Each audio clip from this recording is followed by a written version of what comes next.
अध्यात्म विज्ञान कोई धर्म या संप्रदाय नहीं है, ये स्पिरिचुअल साइंस है जो कुदरत के कानून पर आधारित है। ये विज्ञान पूरे ब्रह्मांड के सभी रहस्यों को उजागर करता है और जीवन के सभी पहलुओं को समझने के लिए एक नई दृष्टि देता है।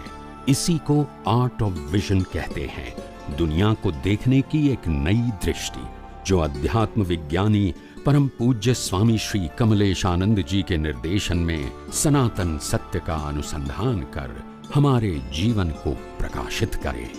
जय सच्चिदानंद।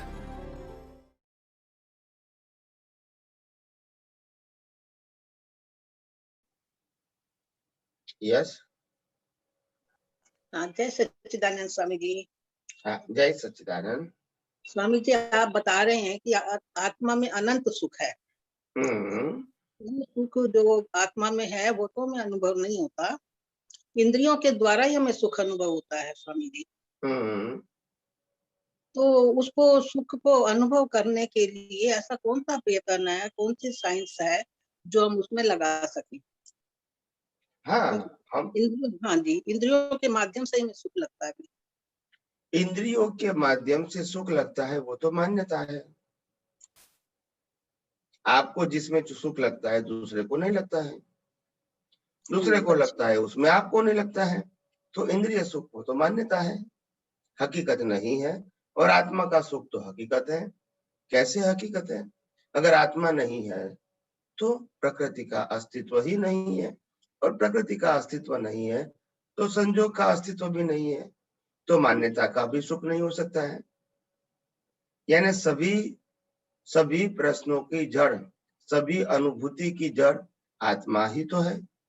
मगर जब अज्ञान होगा तो 5 इंद्रियों के सुख दुख का अनुभव होगा, और अज्ञान खत्म हो जाएगा तो फिर खुद के ही आत्मा के सुख का अनुभव हो जाएगा। तो अज्ञान को मिटाना यही हमारा सबसे बड़ा कर्तव्य है। अज्ञान को तो स्वामी जी ऐसे ही मिट सकता है ना, कि मतलब सब कुदरती रचना देखना। हाँ, तो कुदरती रचना देखोगे तभी तो अज्ञान मिटेगा ना।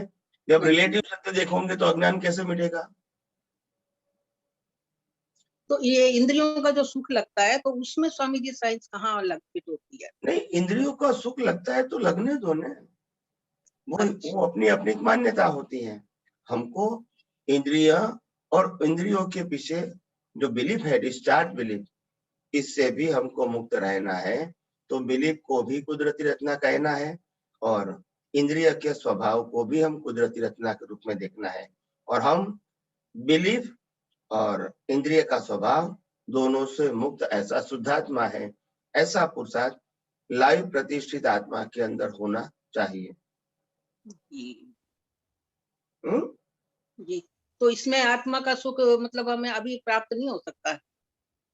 आत्मा का सुख अभी प्राप्त नहीं हो सकता है, क्योंकि देखो इम्पोर्टेंट बात ये नहीं है कि आत्मा का सुख अनुभूति अभी क्यों नहीं हो सकती है। इम्पोर्टेंट बात ये है कि हम कितना अज्ञान को जितना हो सके इतना माइनस करें, वो आपका इम्पोर्टेंट है। तभी तो आत्मा और आपके साथ का अंतर कम होगा, नहीं तो कैसे होगा? इसका तो मतलब अंतर कम होता है, वो सही रास्ता है। आप समझे? जी, अनुभव होगा वो सही रास्ता नहीं, वो तो एंड है। अच्छा, तो एंड का मतलब होता है अगर आप सही रास्ते पर चलते हैं तो एंड तो होगा ही। तो इम्पोर्टेंट बात सही रास्ता कौन सा है हमारे लिए, कि विज्ञान के माध्यम से अपने अंदर जो रिलेटिव सत्य, रॉन्ग बिलीफ रूपी अज्ञान है, इसको हम मिटा दें। यही हमारा प्रोग्रेस का, डेवलपमेंट का, अनुभव का मार्ग है। तो स्वामी जी रॉन्ग बिलीफ हमारी राइट बिलीफ से खत्म होगी ना? वही तो मैं कहता हूँ ना, राइट बिलीफ है वो कुदरती रचना है, रॉन्ग बिलीफ वो मेरा तेरा है।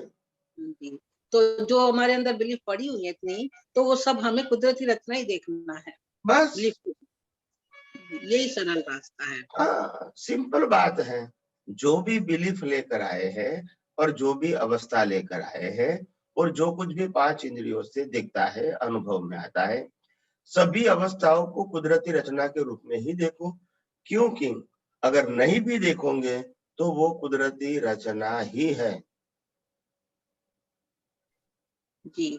मगर नहीं देखोगे वो आपकी अज्ञानता है, फिर अज्ञानता से नए कर्म बनेंगे स्वामी नए जी। कर्म बनेंगे। तो मैंने सिंपल बता दिया कि ये दुनिया 6 तत्वों से बनी हुई है, ये दुनिया 6 तत्वों से चलती है, ये हमारा मन वचन काया भी 6 तत्वों से बना है, और मन वचन काया की हर अवस्था भी 6 तत्वों से बनी है, और 6 तत्वों से बनी हुई हर अवस्था का एक ही नाम है कुदरती रचना। और हाँ कोई स्वामी टाइटल लगा दोगे तो कंफ्यूज हो जाओगे। ये समझ में आया स्वामी जी कि बिलीफ भी हमारी कुदरती रचना ही है। अभी तक इसका नहीं पता था, ये कुदरती रचना है बिलीफ सारी अंदर। बिलीफ का मतलब होता है डिस्चार्ज बिलीफ, जो लेकर आए। अच्छा, डिस्चार्ज बिलीफ। हाँ, चार्ज बिलीफ नहीं, डिस्चार्ज। डिस्चार्ज का मतलब होता है अवस्था में अपने आप काम करती है अनुभव के रूप में। जैसे मेरे को आइसक्रीम में खाने में आनंद आता है, तो मैं लेकर आया हूँ बिलीफ, और जब खाऊंगा तो आनंद आएगा। तो ये चार्ज नहीं है, बिलीफ भी डिस्चार्ज, आइसक्रीम खाना भी डिस्चार्ज। मगर ये दोनों को मैं अगर कुदरती रचना रूप में देखूंगा तो मैं उसके अलग हो गया। मगर मैं बिलीफ या तो अवस्था के साथ जुड़ गया तो फिर रॉन्ग बिलीफ के आधार से नया कर्म बनेगा। चार्ज और डिस्चार्ज दोनों को ही हमें मतलब इसको कुदरती रचना देख करके अलग रहना इससे, यही ना स्वामी जी? नहीं, चार्ज में तो हमको जुड़ना है, चार्ज बिलीफ तो हमारा पुरुषार्थ है, डिस्चार्ज बिलीफ हमारा पुरुषार्थ नहीं है। वो हम सब इन बिल्ट लेकर आए हैं और समय समय पे वो निकल रही है। इसको हमको अभी कुदरती रचना के रूप में ही देखना है। जी। हम्म, हाँ जी, हाँ जी, समझ आया स्वामी जी की बात को। Okay okay okay okay. हाँ जी, जय सच्चिदानंद स्वामी जी। जय सच्चिदानंद, जय सच्चिदानंद।